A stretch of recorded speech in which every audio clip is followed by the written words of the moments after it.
Orang yang rajin tahajud akan mendapatkan 4 keutamaan yang tidak didapatkan oleh orang-orang yang tidak tahajud, sekalipun sholat fardunya begitu khusyuk. Di antum sholat fardu khusyuk, bagus, tapi nggak tahajud, nggak dapat 4 keutamaan itu. Ini sudah saya bahas panjang lebar di pertemuan lalu, saya hanya sebutkan cepat saja. 1, Allah akan mengangkat karir, pekerjaan atau aktivitasnya di tempat yang terbaik.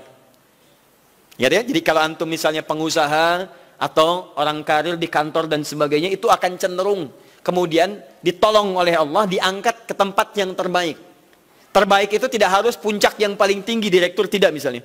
Tapi tempat yang bisa membuat nyaman hidup Anda, sholat bisa nyaman, bergaul juga nyaman, dan tenang kehidupannya.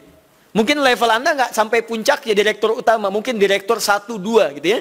Tapi Anda dijauhkan dari hal-hal yang maksiat, dijauhkan. Sholatnya enak, punya ruangan nyaman dan sebagainya. 2, Allah akan bimbing setiap ahli tahajud. Allah akan bimbing sehingga menjalani awal pekerjaannya dengan begitu mudah. Wa rabbi adkhilni mudkhalas sidq. Ya Allah, tolong bimbing saya supaya mengawali pekerjaan dengan cara yang benar.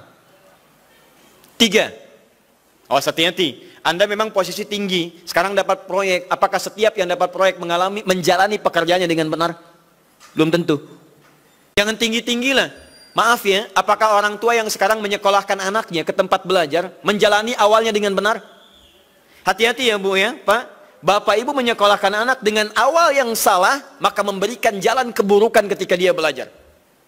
Saya katakan jangan pernah Anda masukkan anak Anda ke sekolah dengan menyogok. Bayar sekian supaya masuk, menyalahi aturan. Kalau awalnya sudah salah, bagaimana anak Anda bisa belajar dengan benar? Mustahil mendapatkan sesuatu yang tidak baik. Yang baik itu mustahil didapatkan. 3, wa akhrijni mukhrajas sidqin. Allah berikan jalan keluar terbaik dari persoalan yang dirasakan. Di ahli tahajud itu setiap punya masalah, bukan nggak dapat masalah ya, bukan tidak bermasalah hidupnya.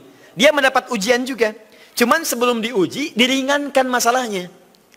Sehingga seakan-akan nggak punya masalah. Padahal sama dengan yang lain. Cuma saat akan dia lalui, Allah ringankan persoalannya sehingga mudah dilalui. Dan yang keempat ini yang hebat. Ya, waj'alni min ladunka sultanan nasira. Allah akan tolong langsung orang ini ketika ada lingkungan sekitar yang akan menyakiti atau menjahilinya. Kalau diisengi orang, diganggu orang, dan sebagainya. Ini orang-orang seperti ini langsung mendapatkan perlindungan dari Allah Subhanahu wa Ta'ala. Ada satu kali, ini kisah nyata, seorang saleh, ahli tahajud, sampai saking ahli tahajudnya tidak ingin meninggalkan kebiasaan ini. Ini sangat nyata kisahnya dan tidak mengarang. Satu kali Pak, kemudian malam-malam dia perjalanan dengan rombongan. Begitu perjalanan, orang-orang tidur, sampai dia mengendap-endap, kebiasaannya tidak ingin diketahui oleh orang lain. Satu malam kemudian, dia bangun setelah orang lain tidur, masuk dia sedikit ke area sedikit ada dalam hutan. Begitu sedang menunaikan sholat, dia duga kemudian tidak ada orang lain yang melihatnya. Ternyata ada satu orang atau beberapa yang kemudian tergerak, mendengar suara dan menyaksikan kebiasaan dia. Anda tahu apa yang terjadi? Dan inilah yang disampaikan oleh orang-orang yang melihat itu. Begitu sedang sholat, teman-teman sekalian, tiba-tiba baru bertakbir malamnya, lompatlah dikisahkan seekor harimau di depannya. Dalam keadaan yang sudah lapar. Saya mau tanya pada Bapak Ibu, begitu sholat misalnya Allahu Akbar, tiba-tiba samping ada harimau. Wow. Apa yang dilakukan? Kabur. Udah gak panjang pikirnya, kabur ya kan? Sekarang lihat apa yang beliau sampaikan. Begitu datang harimau itu, perhatikan ahli tahajud ini. Dia ingat dengan janji Allah. Dia ingat dengan janji Allah. Perhatikan baik-baik ya. Kalau Anda sudah punya kebiasaan Qur'ani dalam jiwa Anda, maka ayat itu akan hadir membimbing Anda dalam setiap kesulitan Anda. Apapun itu. Nabi Yusuf dekat dengan Allah. Ketika digoda muncul ayatnya. Laula arra'a burhana rabbi. Kalau bukan melihat petunjuk dari Rabbnya, niscaya ada sesuatu yang buruk terjadi kepadanya. Tapi Allah jaga beliau. Lihat baik-baik teman-teman.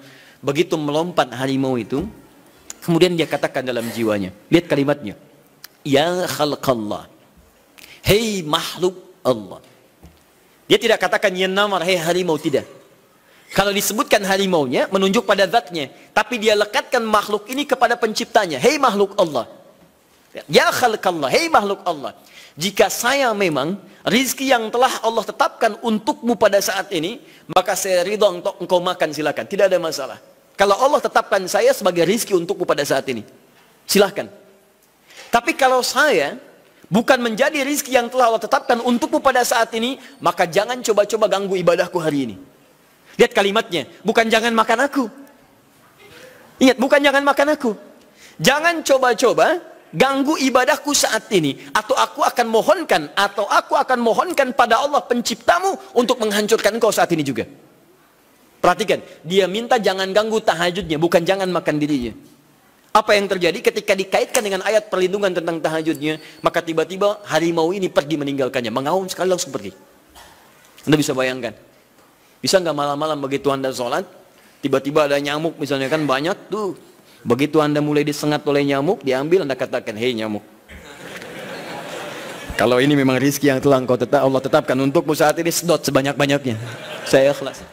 Tapi kalau bukan, jangan coba-coba ganggu saya. Atau saya mohonkan kepada Allah pencipta untuk menghancurkan kau saat ini juga. Masya Allah. Kira-kira apa reaksi nyamuk? Makin banyak kayaknya. Coba cek. Berarti chemistry-nya harus lebih dibangun lagi. Tingkatkan.